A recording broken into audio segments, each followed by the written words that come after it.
Now, Ukraine's much-touted F-16 program has suffered a critical setback. The loss of both an advanced fighter jet and one of its few trained pilots deals a pretty significant blow to Kiev's air defense capabilities, raising some serious questions about the future of its aerial warfare strategy using the F-16 fighter jets supplied by American allies to take on the Russian onslaught. And also, did Volodymyr Zelensky try to hide the tragic loss of the jet and the pilot? Our next report gets more details.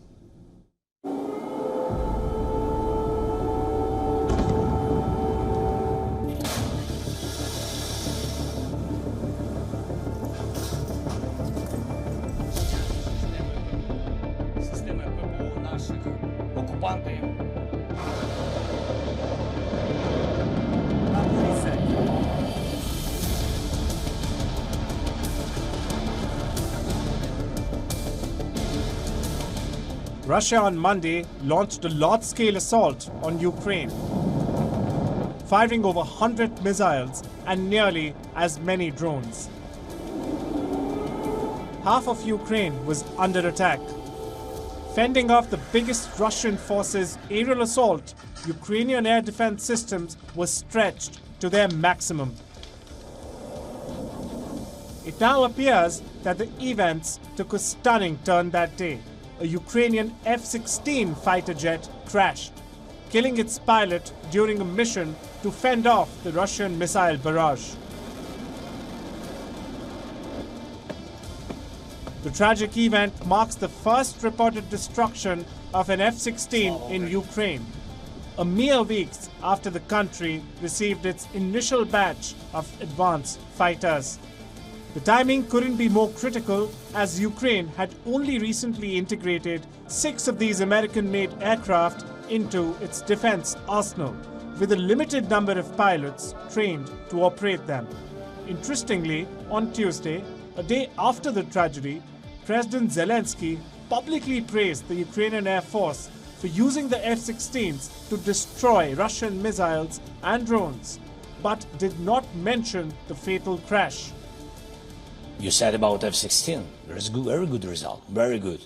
Nobody talked about it, but we destroyed already in this huge attack of Russians. We destroyed already some missiles and drones using F-16. I will not share how many, but we did it, thanks to partners that they gave us F-16s provided to us. This omission has sparked speculation about whether Zelensky was withholding information to maintain morale or downplaying the loss of such a valuable asset. The F-16s, delivered just weeks ago, are crucial to Ukraine's efforts to counter Russia's superior air power. With only a handful of these jets and even fewer trained pilots, the loss of one so early in their deployment could be a significant blow to Ukraine's strategic plans. Zelensky claims that Kiev needs 120 to 130 F-16 tactical fighters or other advanced warplanes to take on the much superior Russian Air Force. The big question is, will the crash of the American-made jet make its Western allies think twice before sending them to Ukraine? Bureau Report, WION, World is One. All right, now to discuss more on this, we're being joined by Dr. Gilbert Doktorov, who's an international affairs analyst, author and historian. He's, of course, joining us live from Brussels. Now, Dr. Doktorov, thank you very much indeed, sir, for joining us here on WION. And let me, in fact, start off by asking you this. The fact that an F-16 fighter jet, about which there had been a huge amount of debate, where Ukraine had been asking for it, the Western allies had been delaying it. Eventually, the Ukrainian pilots were trained. But now Ukraine has ended up losing one of these planes in some pretty controversial circumstances. It's being said that it crashed on its own, but there are reports which also say that perhaps it could have been shot down as well. What's your take on this? Well, the discussion, as I've seen, is at the present state that a member of the Rada, the Parliament of Ukraine, Madam Biazugla, has made claims that the F-16 was shot down by a U.S. Patriot anti-aircraft missile. That was denounced by the head of the Ukrainian Air Force, Mr.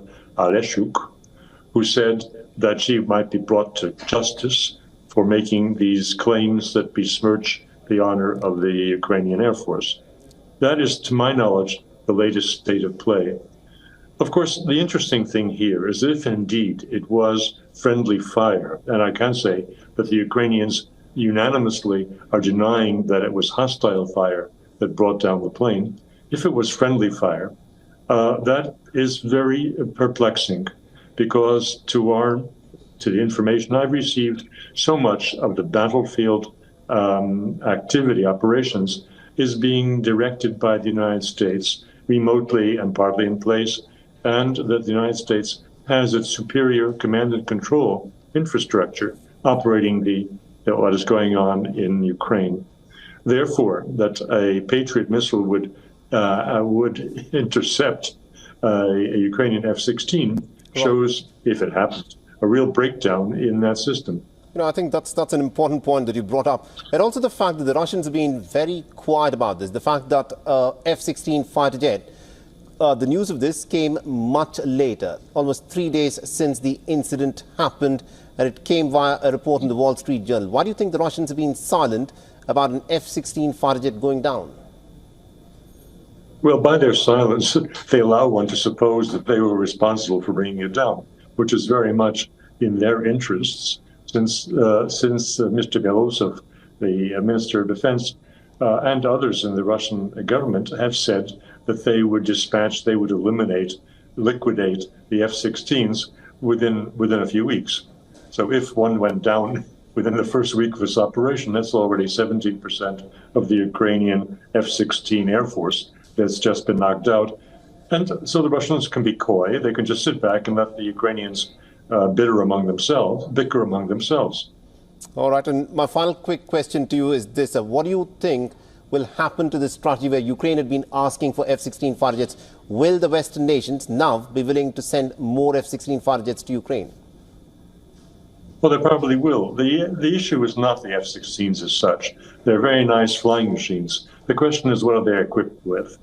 This plane, if it went down as described, was equipped in a way that the Russians could not take exception to. It was being used to bring down cruise missiles, and the Ukrainians said that it shot down, in fact, three Russian cruise missiles on Ukrainian territory, or the missiles approaching Ukrainian territory. The Russians have no objection to that. The problem is how else these F-16s would be used. And the most likely way they'd be used is to equip them with Storm Shadow or the French Scalp medium to long-range missiles, or most objectionable to the Russians, if they are equipped with the American JASSM missiles, which are in the stealth series. That is, they're very difficult to detect, and therefore very difficult to down. All of these missiles have the potential of 500 meters or more, 500 kilometers or more, and could cause great damage to civilian and military infrastructure in Russia, which is a casus belli. Okay. All right. Thank you very much indeed, Dr. Doktorov, for joining us and getting us all those details there. Thank you very much indeed. No, thanks for having me. For all the latest news, download the WION app and subscribe to our YouTube channel.